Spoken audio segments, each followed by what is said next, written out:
اللہ تبارک و تعالیٰ ارشاد فرماتا ہے وَلَا تَقُولُوا لِمَن يُقْتَلُ فِي سَبِيلِ اللَّهِ أَمْوَاتٌ بَلْ أَحْيَاءٌ وَلَٰكِن لَّا تَشْعُرُونَ، اور وہ لوگ کہ جو اللہ تبارک و تعالیٰ کی راہ میں قتل کیے جائیں ان کو مردہ مت کہو، بلکہ وہ تو زندہ ہے لیکن تم شعور نہیں رکھتے۔ اس آیت مبارکہ کی تفسیر میں مفسرین کے مختلف اقوال ہے۔ بعض مفسرین بیان فرماتے ہیں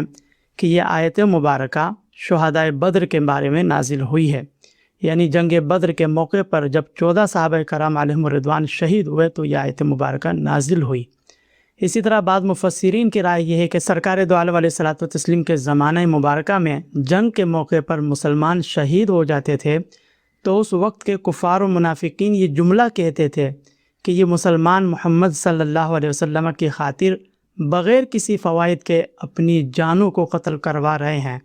تو اس وقت یہ آیت مبارکہ نازل ہوئی اور بیان کیا گیا کہ جو اللہ تبارک و تعالیٰ کی راہ میں مارے جائیں تو تم ان کو مردہ نہ کہو۔ اسی طرح ایک قول یہ بھی ملتا ہے کہ جنگ بدر کے موقع پر جب مسلمان شہید ہوئے تو اس وقت لوگوں نے یہ کہنا شروع کر دیا